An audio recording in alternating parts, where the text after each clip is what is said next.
But this is the reality. The reality is, bro, the jury is still out on Yuri, bro. That's just the honest to God truth. Why you say that? Light heavyweight championship them changed hands so many times, man. Joe Rogan gonna be the champion in 2024. I'm gonna go compare Jamal Hill record and Jiří record. Let's look at Yuri record. First of all, his record before coming to the UFC, obviously it was incredible. When he got to the UFC, he was already 26-3. He knocked out 25 of them dudes. I think he knocked out 26 of them. Bro, that dude went to 2 decisions the whole time. But look who he fought against, though. A Starbucks I think workers. the only person he fought against that was big name is King Mo. Well, he did beat Vadim Nemkov. And he just got that dangerous style. Vadim Nemkov. Live by the sword, die by the sword. He just take a lot of chances. That's King Mo. King Mo? Yeah, he got to win over King Mo. He got to win over Fabio Maldonado.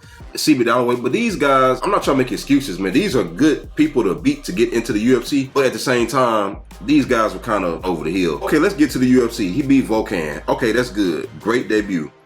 He beat Dominic Reyes for a #1 contender fight for whatever reason. Okay, it was a great win. It was a great finish. We can't act like Dominic Reyes didn't look good at certain points in that fight either now. I don't know why people just ignore that. He almost put Yuri out, and like I told you, he did. In the post-fight interview, Yuri literally said that Dominic put his lights out and something told him to spin around and throw the elbow, and it just happened to land. Great instincts by Yuri. It shows his toughness and his durability. I'm not hating on him. I'm not knocking him. I actually don't think low of Yuri at all, but I'm just being honest. But then the Glover fight, he was great fight, man. But my God, the only reason he had a chance in that fight is because Glover had the IQ of a freaking pineapple in that fight. I don't know what was going on, they man. both had low fight IQs. I don't know what was going on in that fight, man. They both was hurting each other and was making bad decisions. It was so bad, bro. Like, Glover really had a full mounted and was grounded, pounding him, finna finish him, and the time ran out. And I don't know why people act like that didn't happen. The time ran out. He literally was finna finish Yuri. Okay, Yuri super tough. He don't go out like that.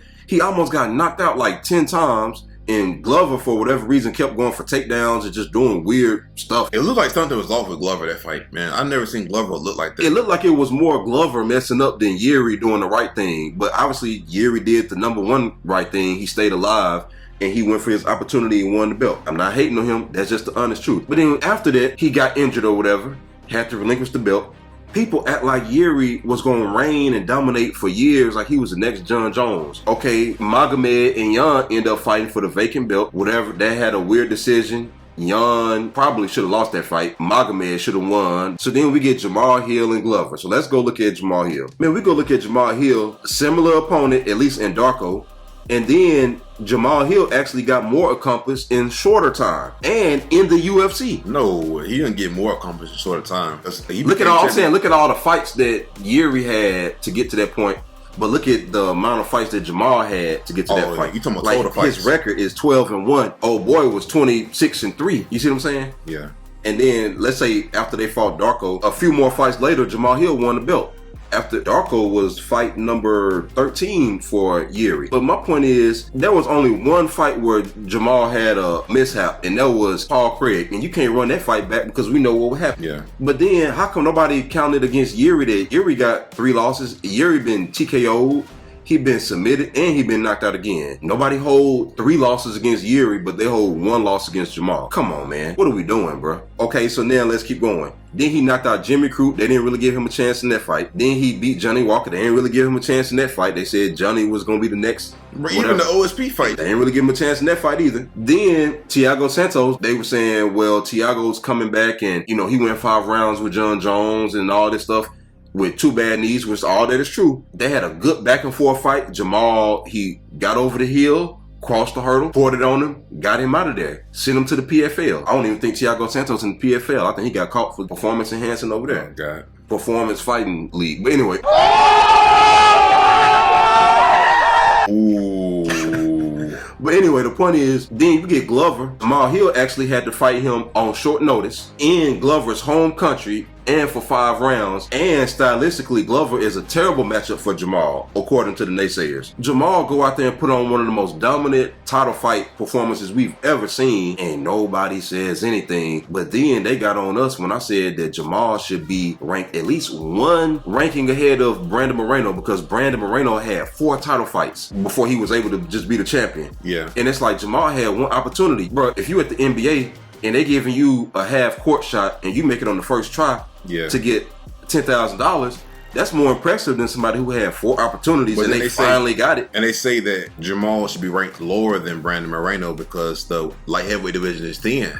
But then those are the same people who say Yuri should be ranked above both of them. Exactly. And those are the same people who didn't have a problem with Yuri still being in the top 10, even though he's been inactive for a year and a half. Going on a year. Yeah. Going on a year, this man has not been active, which that ain't his fault. It's an injury. So then when Jamal had to relinquish the belt, they said, well, Jamal had to prove himself anyway, so it ain't like he was a real champion because this person got injured and that person had to give up the belt and da-da-da-da-da. Okay, that's the same circumstances that Yuri got the belt too. John Jones is gone. Daniel Cormier is gone. You never defended your belt. You never defended your Jamal belt. Hill never defended his belt. You got injured before you got a chance to defend the belt, but you never said that against Yuri. And I don't understand because I know Yuri is exciting, but how is Jamal Hill not exciting? What about Yuri is making him so much more exciting other than being out in the mountains? That's the only thing I can think of is that scream he did on the countdown. And I'm not hating on Yuri because I think Yuri's a good fighter. I like watching him fight, obviously. But I just don't understand why they acting like he's so much better than Jamal. When Yuri won the belt, nobody said, oh, he ain't the real champion because John Jones gone. He ain't the real champion, Daniel Cormier gone. He ain't the real champion because something else happened. What else happened in between then? What happened between Daniel Cormier? Daniel Cormier had the belt and then what happened? John came back and got the belt back.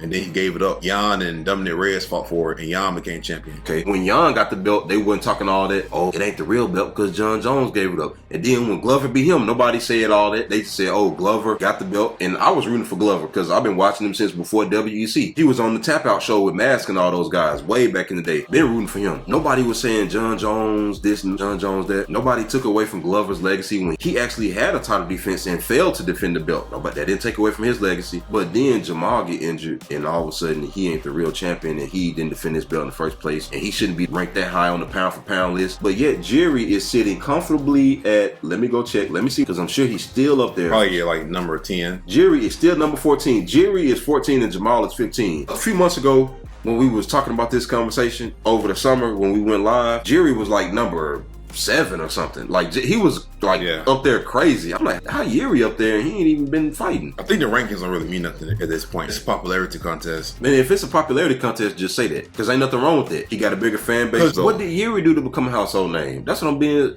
Because they fought the same person. They don't for matter the title. though. But I get what you're saying, but I'm saying it don't matter. He's just a bigger name. Oh, talking about with casuals. They just want to know, okay. Message, casual. Message. Yeah. They just want to know, okay, what fighter is the biggest name that you hear about all over the internet or that people keep talking about? And this Yuri is his face. And Jamal Hill, I think he's like one fight away from just being that star. I don't know why he's not a big star now. You know what's funny, bro? Because I go look at Yuri, got 3 fights in the UFC. Volkan, Dominic Reyes, and Glover. Jamal already beat the most impressive of those guys. And he destroyed him. You think he would knock out Dominic Reyes? But that's the thing, though. He won his fights. And Jamal Hill, the fight that he lost, man, it kind of sent it back a little bit more. You get what I'm saying? It sucks, bro, but people care about win streaks. They care about undefeated. They care about, did you win? He's undefeated in the UFC. Yuri beat Mark Tenios, William Roberto Alves, Jake Huen. Come on, man. Bro, he beat GTA characters, man. And had almost 30 fights. Well, I'm not gonna lie, he do got some names on his record. Because Vadim is the Bellator champion, ain't it? That's the Bellator champion. He beat him? Bro, he mauled him. Now, I ain't gonna lie. Now, I'm not saying Yuri ain't that dude. Dang. Now, that's what I was saying at the beginning. I ain't saying Yuri ain't that dude, but I'm saying in the UFC, there is no reason why we should be acting like Yuri and Jamal ain't at least on the same level. You see what I'm saying? Yuri has more experience and a few bigger names, but Jamal has been more impressive. Jamal ain't been getting hurt like that. And he been taking people out cleanly. Also, the Glover and Yuri fight was back and forth. And look at that common opponent with the Glover fight. And look in a different country because Yuri and Glover fought in Singapore. Jamal and Glover fought in Brazil. And at least Yuri had a full training camp and he went to war and arguably should have got finished. And Jamal destroyed Glover. But anyway, we'll leave it at that for now.